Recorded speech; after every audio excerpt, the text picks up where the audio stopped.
black people, we need to mesh in this country. We need to mesh together with all the black race and the black skin across the world, globally, on a global frame. Forget about this country. Forget about what's going on in this country, because guess what? The world is changing. We're now going into a global economy, okay? Global economy. And America, whoever might want to believe it or not, America will not be at the forefront of the global economy. No way. But let me bring one thing on that one. Yes. With all the other countries, look at America, because we're the only thing. This is what I preach all the time. God gave us the 10 Commandments. That's the only thing logical and makes sense to protect a man's home and a man's right. We got the Constitution of the United States to protect us from elected and public employees. That's the British government. No country in the world has that but the United States. You know what, Ed? Hold on, Ed. I don't mean to cut you off, but one thing go ahead. I have to say something. I'm going to give you a lot of credit based on that you have made the line. You traced the lines to this country, and you're making it known that this country is still the Britain, the United Kingdom. And I'm glad you should say that. I have to give you credit. Without that, we have nothing. Nobody else in the world, any other country, would have any hope of freedom to even stand in their own country, even trying to change their own constitution, to set their own structure up. That's the point that most people are not understanding. This is why they've been selling out our kids in the school. And I'm burying your guys' wall on Facebook here with a whole bunch of information to look on this stuff. But the point is, the other point is, God gave us the Garden of Eden when we think about it, because we're the only place, like I said, if we would have put up our borders around this country in the early 19th century, late 18th century, when that was the first conversation after the Civil War, to put up a 20-foot barrier around this country. Yes. All right? Then that way people would have had to come in legally. They couldn't flood in, and we had enough food resources, because back then we didn't have real grocery stores. We lived off the land. And this way we had enough food resources to take care of us. That's why I call it the Garden of Eden, what God gave us. If we would have took it, we would have been the only place. And I'm glad you brought that up, Ed, because look what we did to China. China put up their walls. They had the opposite thinking, and look what we did to them to bring them to where we were. We flooded their country with opium. We killed millions of Chinese. No, we didn't. That came from the 1820s. That was the British government in China doing that back and forth to each other. And that's when but when you say the British government, you're speaking of this same government right here, because they're one and the same, brother. Technically, no, they're not. That's why we have a private side. That's why we need our courts back, because the courts are running under the British maritime flag. Yes. All right? And it's still the military flag of going back to the 1860s when the soldiers and we were in war. It's the same British military flag they changed with our colors. And that's where they got people confused. Okay? And we another thing that, it's so much. And even parts of this country, that America, the United States is claiming as territory, is not legally its territory as well. Legally. We're still talking about Florida. We're talking about down in Louisiana. Down in Texas, parts of Texas, and parts of Texas. You were talking about California. Yeah. But it's California. Especially Florida. It's just funny. I would say something about Ed. Edward, you mentioned something about putting up borders back in the 1800s after the Civil War and all these things.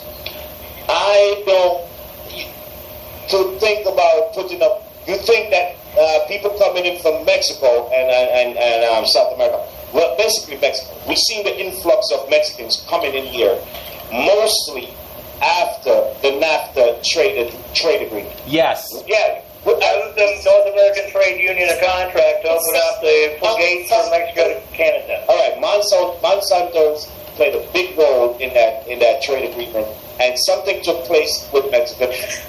Now they have people leaving their farms in Mexico, coming to this country, trying to make a living.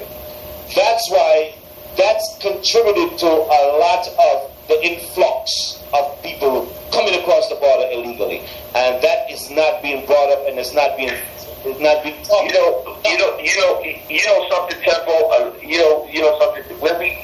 even touch on that, this is not the first occurrence in history where there has been a mass migration of Mexicans into this country. It has happened early in the 19th century as well, and they were deported back. That's a history in America that has been denied as well. But they were brought here. The American government brought them here and then turned them back out. Okay, and not only that, but they also took over territories where they were inhabiting the territories from before. Mm-hmm. So I mean, honestly give it, I don't think there can be a real distinction between Mexico and the United States. Right. That's why I said I do not agree with the idea of putting up walls. I don't. No. So and you know what the sad thing is, Temple? I don't agree with that idea. But you know what I do agree with? I do agree with this. That the black race in this, and I'm going to continue because that's my focus. The black race in this country will remain the bottom feeders. The Latino population will come. It will trample over the black population. It will, and guess what? We're going to be facing discrimination. We're already facing it, but we're going to be facing more discrimination from our fellow Latino. And when we go further down further down in the future of this country, the Latinos will take over. They will become the majority, and we will remain that bottom feeder, untouchable minority. And that's something else that we need to think about too, because when as black men or black people in this country, and you have your kids, what type of future do you think your child's going to have when they grow up? Who is to blame for that? We are dying breed. To blame for it, we have to. Wait. Don't forget the whites now are becoming a dying breed too. No, it's not that. No. Yes, we know that, but we also know that the wealth is also controlled by the white. Let's not forget, we're all being dying breeds when it comes down. It doesn't matter what color we are. We're all being dying. I mean, they're bombing and poisoning people in other countries right now, poisoning kids. Yeah, every color will be here. Is moving toward a mass. There's a slavery movement. There's a huge slavery movement going on right now. We know that. We already have it. That's what they call a paycheck. When you work at McDonald's, when you work at these businesses, we're already enslaved anyway. They say that they give us compensation when we get a hotel, a room. Yeah, especially when we look at American consumerism and that economy where we're enslaving people across the globe to enslave the people that we have here. Because how do we enslave them so they can make our products, make the products, and the products come here, and then we enslave the citizens here so they can work to buy the products that they get. Exactly. So same thing. It's a circle of death. It's a trail of death. The Native Americans have the trail of tears. Well, right now we have the trail of slavery. You understand? Right. We have on our hands a dying breed of all nations. Yeah. Everybody that's subjected to the slave syndrome in this country right now. If you go on 42nd Street, you can witness it yourself. But this is what when you stand and you see people move. Technological error has enslaved all the constituents underneath the gun right now. And you know what? Hang on a second. You know what? Yeah. There's nobody that's better than anyone in this situation right now. Except the people that control the wealth. I spoke people that control the wealth. They are the ones that are oppressed. They are the oppressors. And right now, you have to understand. And what people, you know what? I just want to make a point very clear. I want to make a point very clear before we go on this further. I just want to make a point very clear.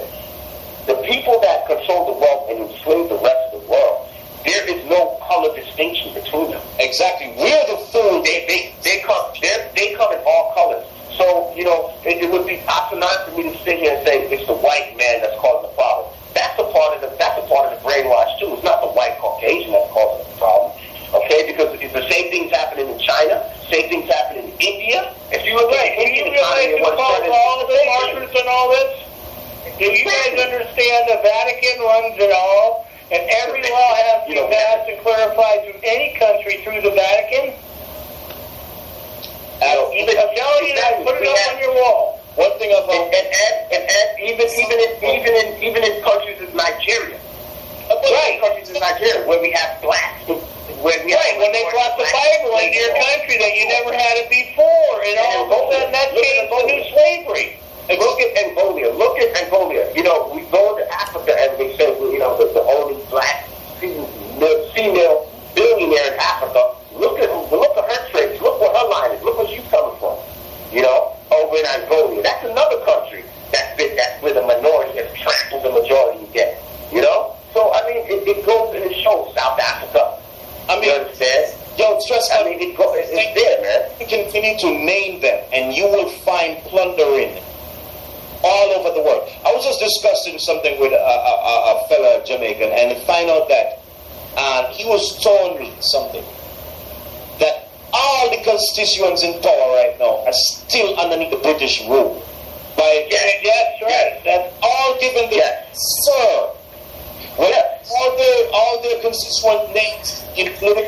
But they don't hide this. They don't hide this temple. They don't hide this thing. They let you see it when the queen comes about. They let you still have to bow down. It's not something that's hidden. You know, this is not ceremonial. This is for real. Exactly. You take a trip down to the state of Virginia. That's a colonial state, and it remains one. Of course, Sir Prince George and all the Commonwealth. Yeah, the Commonwealth. And but the islands, the people in the islands, British Virgin Islands, they still, it's the same thing.